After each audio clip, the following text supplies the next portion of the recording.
మాచర్ల మాజీ MLA Pinnelli రామకృష్ణారెడ్డిపై rowdy sheet నమోదైంది. మాజీ ఎమ్మెల్యేతో పాటు సోదరుడు పిన్నెల్లి వెంకటరామరెడ్డిపై కూడా రౌడీ షీట్ ఓపెన్ చేశారు. మాచర్ల పోలీస్ స్టేషన్లో పిన్నెల్లి బ్రదర్స్పై రౌడీ షీట్ తెరిచారు. పోలింగ్ తర్వాత అల్లర్లలో ప్రమేయంపై ఇప్పటికే 4 కేసులు నమోదయ్యాయి. ఈవీఎం ధ్వంసం కేసుతో పాటు మరో 2 హత్యాయత్నం కేసులు ఉన్నాయి. పాల్వాయ్ గేట్లో మహిళను దూషించారంటూ మరో కేసు ఉంది. 4 కేసులు నమోదు కావడంతో రౌడీ షీట్ ఓపెన్ అయింది. మొత్తం మీద మాజీ ఎమ్మెల్యే పిన్నెల్లి రామకృష్ణారెడ్డి ఆయన సోదరుడు వెంకటరామరెడ్డిపై రౌడీ షీట్ తెరిచారు పోలీసులు. మాచర్ల పోలీస్ స్టేషన్లో పిన్నెల్లి బ్రదర్స్పై రౌడీ షీట్ ఓపెన్ అయింది.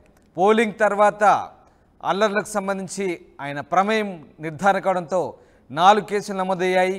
ఈవీఎం ధ్వంసం కేసుతో పాటు మరో 2 హత్యాయత్నం కేసులు కూడా నమోదయ్యాయి. అటు పాల్వాయ్ గేట్లో మహిళను దూషించారంటూ మరో కేసు నమోదైంది. ఈ నేపథ్యంలో మొత్తం 4 కేసులు నమోదు కావడంతో పోలీసులు రౌడీ షీట్ ఓపెన్ చేశారు. ఇప్పటికే పిన్నెల్లి బెయిల్ కూడా తెచ్చుకున్నాడు. తాజాగా ఆయనపై రౌడీ షీట్ నమోదు కావడంతో ఒక్కసారిగా సంచలనం రేగుతుంది.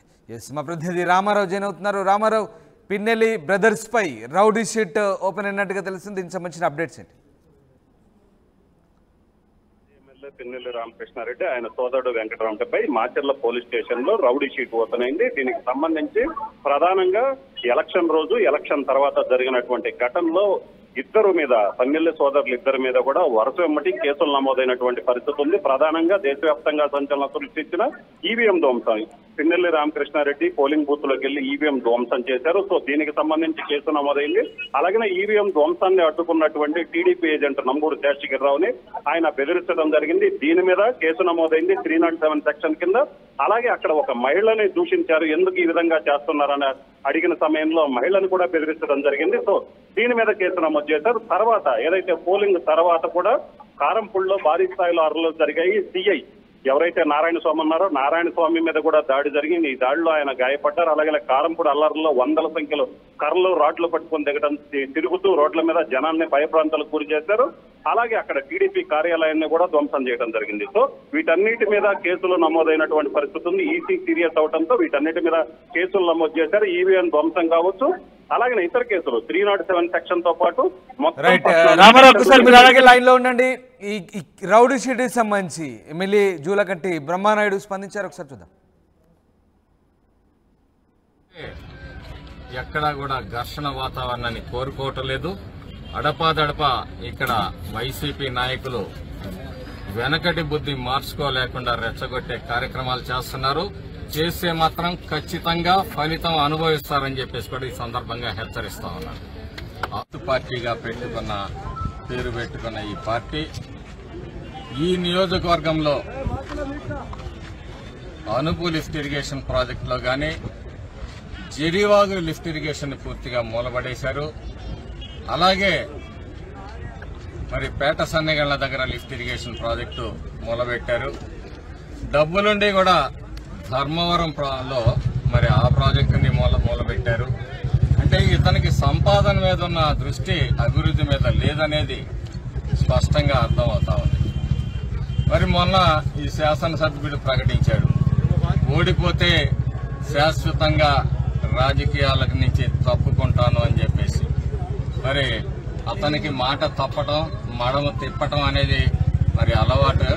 చూద్దాం ఏం జరుగుతుందో అనేది కూడా వేచి చూద్దాము. మరి దొరికి మిర్చి యార్డు ఒకటి ఉంది, దాన్ని ఇసుక డంప్ యార్డుగా మార్చాడు. ఇక్కడ పూర్తి స్థాయిలో మిర్చి లావాదేవీలు జరిగే విధంగా, ఈ రైతాంగానికి మేలు జరిగే విధంగా చర్యలు తీసుకుంటాము. అంతేకాదు రైట్ కెనాల్ మీద ఎక్కడైతే అవకాశం ఉంటుందో అక్కడ అన్ని చోట్ల కూడా లిఫ్ట్ ఇరిగేషన్ ప్రాజెక్టులు తీసుకురావడానికి ప్రయత్నం చేస్తాం. అప్పుడే సమాజంలో అందరికీ మేలు జరిగినప్పుడే సామాజిక న్యాయం జరుగుతుంది. కానీ బస్సు యాత్రలతోటి సామాజిక యాత్ర అంటే కుదరదు. దానివల్ల జరిగే ఫలితం ఏమీ లేదు, పబ్లిసిటీ స్టంట్ తప్పితే. ఈరోజు వరికపూడిసెల ప్రాజెక్టు గాని, ఈ లిఫ్ట్ ఇరిగేషన్ ప్రాజెక్టులు గాని వస్తే వీటిల్లో ప్రతి పేదవాడు, ప్రతి కులము, ప్రతి పార్టీ వాడు కూడా ఆ ఫలితాలను అనుభవిస్తాడు. ఇది సామాజిక న్యాయం అంటే అన్ని వర్గాలకి న్యాయం చేయటం సామాజిక న్యాయం. సామాజిక న్యాయం అంటే బస్సు యాత్రలు కాదు, తెలుగుదేశం పార్టీ సామాజిక న్యాయం అంటే ఏంటో చేసి చూపిస్తుందని ఈ సందర్భంగా తెలియజేస్తాం. మాచర్ల మాజీ ఎమ్మెల్యే పిన్నెల్లి రామకృష్ణారెడ్డి ఆయన సోదరుడు వెంకట్రామరెడ్డిపై రౌడీ షీట్ నమోదైంది. మాచర్ల పోలీస్ స్టేషన్లో వివిధ కేసుల కింద వాళ్ళిద్దరిపై కూడా రౌడీ షీట్ ఓపెన్ చేశారు. రైట్ రామారావు, మొత్తం మీద ఇద్దరు బ్రదర్స్పై కూడా 4 కేసులు నమోదు కావడంతో రౌడీ షీట్ ఓపెన్ అయింది. సో దీనికి సంబంధించి అంటే పోలీసులు ఏం చెప్తున్నారు, రౌడీ షీట్ ఓపెన్ కావడంతో ప్రస్తుతం వాళ్ళపై ఉన్నటువంటి కేసులకు సంబంధించి ఎట్లాంటి విచారణ క్రమం సాగే అవకాశం ఉంది? రామదాస్, ఏదైతే ప్రధానంగా ఇప్పటికీ కూడా మాచర్ల ఎమ్మెల్యే ముందస్తు బెయిల్ మంజూరు చేశారు. ప్రజెంట్ ఆయన హైకోర్టు షరతుల మేరకు నర్సరావుపేటలోనే ఉంటున్నటువంటి పరిస్థితి ఉంది. ఆయన ప్రతిరోజు ఎస్పీ ఆఫీస్కి వెళ్లి సంతకం పెట్టాల్సిన పరిస్థితి. అలాగనే ఆ ఎమ్మెల్యే సోదరుడు వెంకటరామరెడ్డి అయితే మాత్రం ప్రస్తుతం అజ్ఞాతంలో ఉన్నారు. ఏదైతే కేసులు నమోదైనప్పటి నుంచి కూడా ఆయన అజ్ఞాతంలో ఉన్నటువంటి పరిస్థితి ఉంది. అయితే మాచర్ల ఎమ్మెల్యేకి ఏదైతే మాజీ ఎమ్మెల్యేకి సంబంధించి చూసుకున్నట్లయితే రేపు 20వ తారీఖున మళ్ళీ హైకోర్టులో మధ్యంతర బెయిల్ మీద విచారణ జరుగుతుంది. సో ఇప్పుడు రౌడీ షీట్లు ఓపెన్ చేసిన క్రమంలో చూసుకున్నట్లయితే మాత్రం మాజీ ఎమ్మెల్యే పిన్నెల్లి రామకృష్ణారెడ్డికి అయితే మాత్రం కొంత ఇబ్బందులు తలెత్తే అవకాశం ఉంది. ఎందుకంటే ఆయన ఇక్కడ ఎమ్మెల్యేగా 4 సార్లు గెలిచినప్పటికీ ప్రస్తుత ఎన్నికల్లో ఓడిపోయారు. అలాగనే పూర్తి స్థాయిలో ఈవీఎం ధ్వంసం అనేది చాలా సీరియస్ గా తీసుకున్నటువంటి పరిస్థితి ఉంది.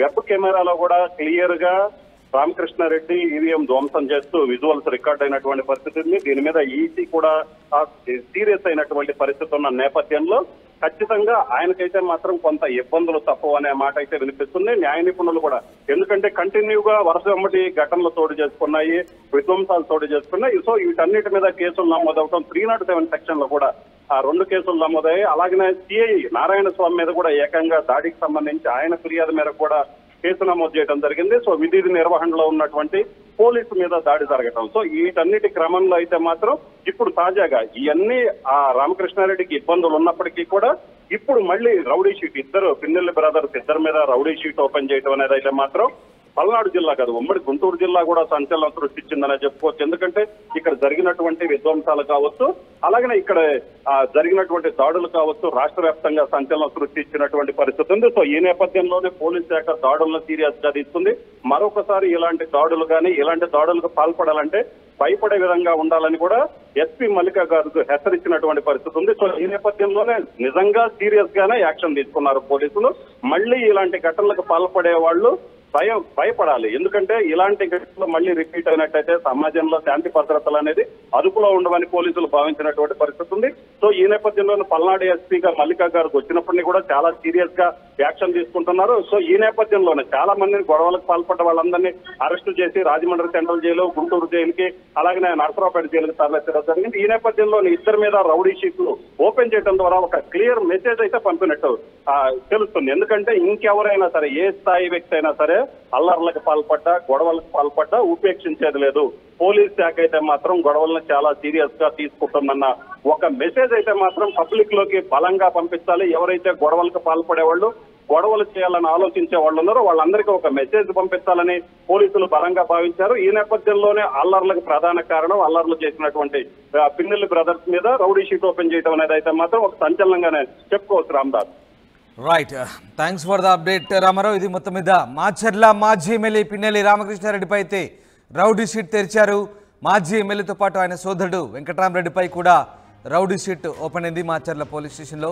పోలింగ్ తర్వాత అల్లర్లలో ప్రమేయంతో ఇప్పటికే 4 కేసులు, ప్రధానంగా ఈవీఎం ధ్వంసం కేసుతో పాటు మరో 2 హత్యాయత్నం కేసులు, పాల్వాయి గేట్లో మహిళను దూషించిన కేసుకు సంబంధించి టోటల్గా 4 కేసులు నమోదు కావడంతో రౌడీ షీట్ ఓపెన్ చేశారు.